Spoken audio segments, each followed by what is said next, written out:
Hey, what's going on, everybody? We're checking out the Pet Battle Tournament. This is really fucking cool. I really like this concept. We're gonna. I don't know. This is hard. I've already tried it. I don't know how this is gonna work, but we're gonna head in there and we're gonna get a look at at least the teams. I might not be able to beat them, so don't hold me accountable to that. And that's partially, if not wholly, because on the PTR you don't get the pets that you have. You get heal them up, but you get a bunch of random pets, right? Like I don't have that. I don't have the fucking yellow pig. You know what I mean? It's just a bunch of random pets, and it's kind of annoying because the pets that I have that I know I could beat some of these comps with don't. They're just not here. I just don't have them. So anyway, we'll head in there and see how it works. And I'm caught it. I've caught it.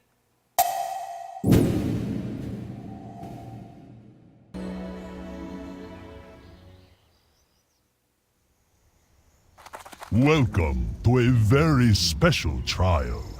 The wisdom of a leader is reflected in the greatness of his followers. Let us see if your training has truly inspired those you lead. In this trial, you will not be allowed to heal your pets. One of the marks of a great leader is the ability to lead many subjects from many backgrounds, united under one banner. Today, you will face many trainers who have honed their skills and proven themselves. Will your pets tell the same story about you? We shall see. Good luck.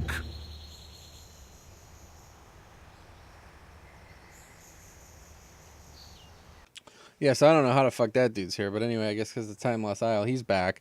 And now what we have here is you have to defeat 3 champions, okay? First one, I mean, it can be done in any order, but Sully, the Pickle McLeary is one. Let's mark him up. Skull. The other one over here is Dr. John Goldblum. I don't know what these are. This dude's got Jurassic Expedition, and that guy sounds like something out of fucking like X-Files or some shit. I don't know.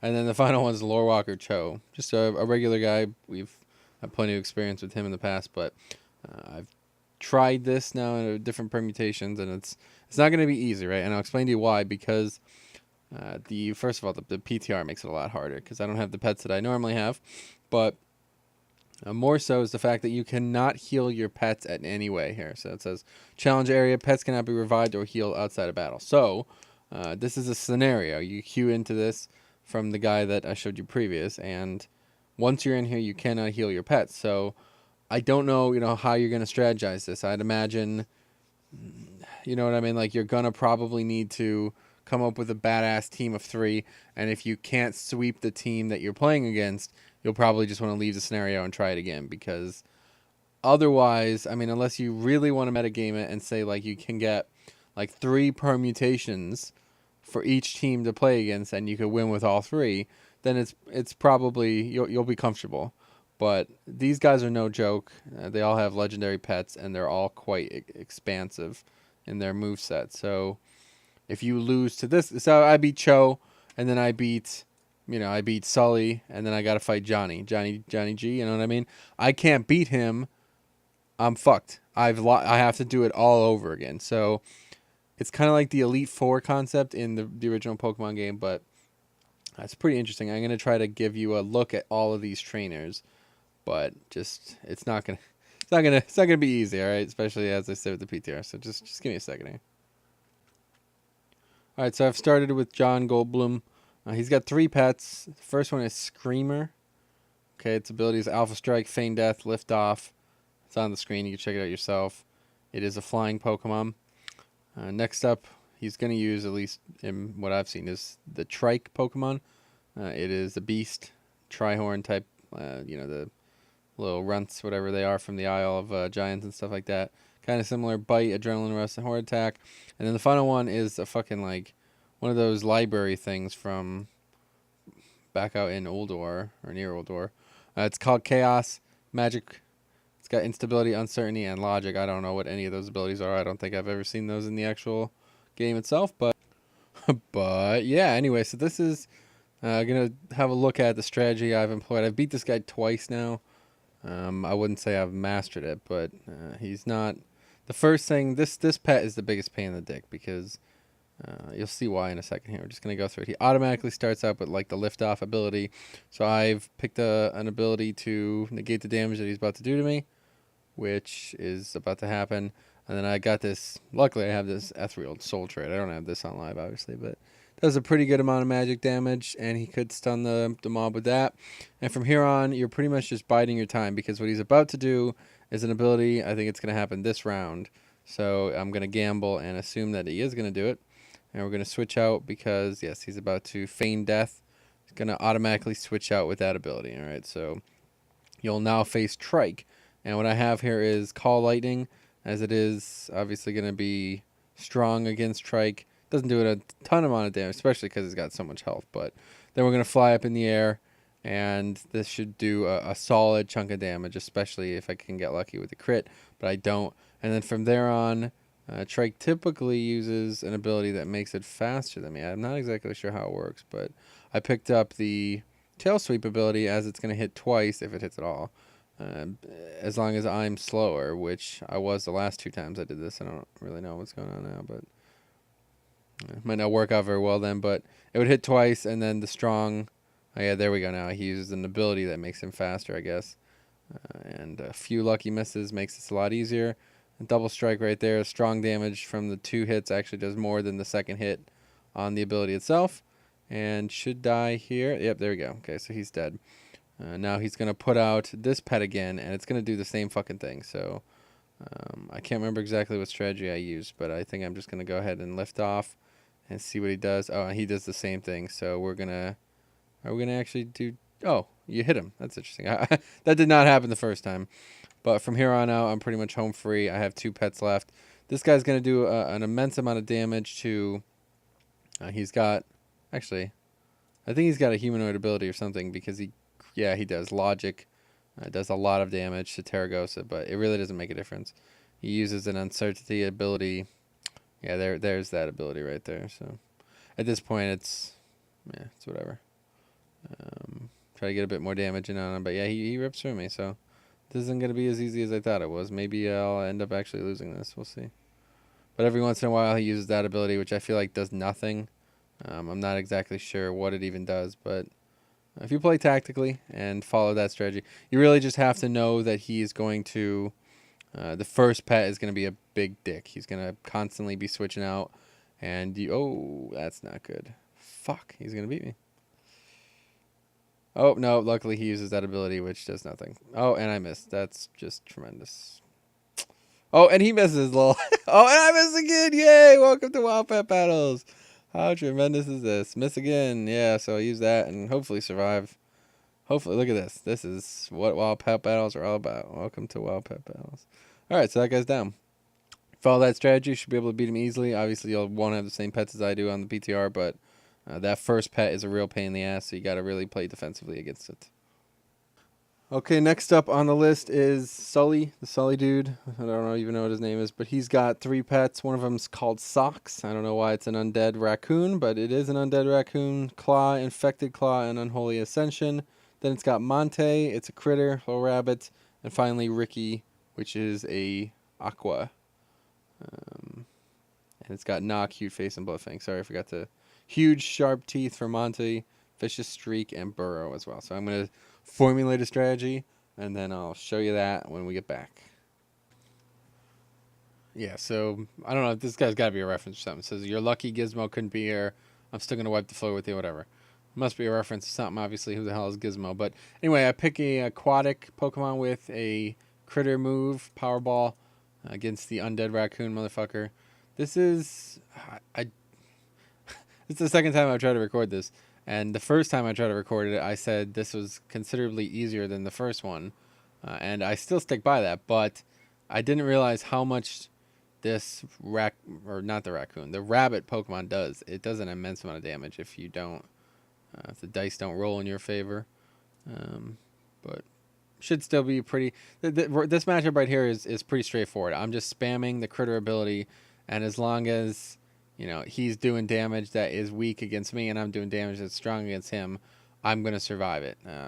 Fucking crit, of course. Why would it Why would it be anything else but a crit? But yeah, there we go. That's tremendous. So now I got to piece it together. But if that matchup evens out, you trade 1 for 1. It's really not that big a deal. But here, since this guy is actually an undead, it becomes pretty tricky. He's going to do a lot of damage to me. I'm going to have to get lucky to keep this guy alive because, given the fact that he is going to res and still do some damage after that, is going to really affect me. So I'm going to actually snap. So there you go. That's the opposite of what I want to show off. But I guess it works out because he switches out, and now I have a good matchup against him. This monkey here, I don't know, Dark Moon Monkey or some shit like that, is OP. I don't know where you even get this guy because I haven't used him yet, but he is strong. He really is. So now here's the problem here. This is that burrow ability. This thing is going to crush me. Watch this thing if it hits me. The first 2 times I did this, it missed. Yeah, that hit me for that's so much damage. But luckily, since the matchups favor and I'm speedy, I'm able to hopefully finish him off here. Yep, there we go. So he's dead. Now the Golden Civet or whatever, Monte, I don't know if Socks is the guy's name. Just put the bananas up on him. That should finish him off. Yes, it does. All right, so there we go. So get a little lucky. That's all you need to do. Even if he, he's going to take this 1 turn here. He's going to put the Unholy Ascension ability on me. It's probably a good thing that he didn't do that earlier. It probably would have made it a little bit harder. But at this point, it's irrelevant. We traded 2 for 2 evenly. And now I have a good matchup going into the final Pokemon. It should be an easy win unless I get unlucky. But even if I do die here, this is the matchup you'll want to favor. This guy is aquatic, so I pick up a flying, just straight up flying. Guardian Cub was the best one I have in the PTR. And just dominate him, what I mean? Just hit him as hard as you can.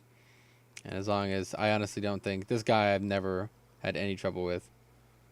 I guess right there, that miss kind of might hurt a little bit, but. Yeah, this is pretty straightforward. The first guy did a lot of strange tactics where he's like switching out Pokemon, that feint thing. I don't know if maybe these matchups are a bit easier to deal with, but this guy was pretty straightforward. I fought him 4 times and beat him 3 out of 4 times, so. It's pretty simple. That one. Considering the first one, maybe I did the hardest one first. I don't know, but we're gonna head over to Lorewalker Cho, get acquainted with his team, and then we'll discuss strategy in a little bit. So it looks like he's got a owl, a flying wisdom. Its name is. It's got Rip, Wild Magic, and Peck as its 3. It's got Patience, which is a broom. See in the back there. It's got I think that's the basic broom abilities: Broom, Tranquility, and Cleanup as a magic Pokemon, and then Knowledge, which is the little dragon that always follows him around. I guess the Tail Sweep, Amplify Magic, and Solar Beam dragon. So we're going to look at the strategy. I'll break it down and tell you exactly what I do to beat him, and we'll be right back. All right, and in terms of strategy for this guy, Cho is probably the hardest of the 3. It's the most inconsistent because I'll show you why in a bit. This first matchup is pretty straightforward. I'm actually just going to go right at him with damaging abilities. Just get a good matchup against him, and you should be able to sweep him out easily. Now, one thing that I did realize here is that stunning these guys is actually a pretty bad thing. I don't know if that's the same way in every Pokemon battle. I don't do a lot of these, to be honest, but in terms of, when I stun, they pretty much switch out to a better matchup. And all these matchups, like all 3 of these are strong against, like, my, you know what I mean? Like, they're good matchups against the Pokemon that I had out previous. So it's not an easy one to deal with. But now this broom is probably the biggest issue because he's got he's a magic Pokemon, but he's got a humanoid ability. So that means it's strong against dragons, but dragons are what you would want to use to match up against him. So you really have to make a decision. You'll have to come up with something that is not going to get swept by his humanoid ability, which he'll use every global, compared to something that you could still do damage with. Now, it doesn't necessarily have to be Deathy, because that's probably not something everybody has, but it's the best option in my opinion, as it's going to be weak to his humanoid ability, so he just won't use it. Neutral to his normal abilities, and his magic abilities, obviously, and then, he has 2 dragon abilities, so if I get lucky here, I'm able to destroy him pretty easily. He does take a lot of damage with this breath, but he does heal a lot as well, so I have to make sure I don't miss. Yeah, I can't afford to miss at all. It's pretty devastating if you do. Now, another thing I was doing here was I was stunning him with Clobber, but when he gets stunned, he switches, right? So that's not necessarily a good thing, and it's not something I know really how to deal with because it's kind of counterintuitive. Like, it's an ability that should help me, but it ends up hurting me because when I stun, he switches, and then he brings in a Pokemon that's a good matchup against mine, and I lose. You know, so I don't know. I don't know how you're meant to deal with that in a game like this, but either way, you'll definitely need something that is going to be able to easily eat through his damage, and it has to have some Dragonkin moves. It cannot be a Dragonkin, though, as you will get completely swept by his humanoid ability. So, and then this final guy, this guy is a bitch. He is a pain in the fucking ass because, I'll tell you why, because he's got an ability that it just does an immense amount of damage. It's not even funny how much damage it does. And if he has it when he's gotten like the 2 buffs that, yeah, right there. So he uses Amplify Magic. And if he gets the Dragonkin buff from killing your previous Pokemon, yeah, you're going to fucking die. I mean, he is absolutely going to one-shot you with that ability. And I still might even lose this because let's see what his next ability is. I mean, if he, yep, I'm dead. Those 2 things are just way too strong. You know what I mean? It really is. And at this point, I think if I didn't go first here, this would be a loss. Oh, I'm an idiot. But there's the ability right there. If I wasn't a fucking idiot and just didn't use a charged up ability, I could have survived that. I don't know if yeah, that doesn't count as a win because both our Pokemon died. But anyway, you get the picture. I've done it like 4 or 5 times. I beat him all the times. Just can't be asked to fucking record all that again. So that's it. Those are the 3 of them. Champions defeated. Stage 1. In terms of the battle order, since it's, you're going to have to switch Pokemon each time, I'd recommend battling him first. He's probably going to be the biggest roadblock for you. Battle Cho first, and then the Dr. Ian Goldblum dude, and then after that, the Dwarf. The Dwarf was the easiest in my opinion, and if you can get through those 3, then you're all set. If you have any questions about this stage, then let me know. Otherwise, we will see you guys later on.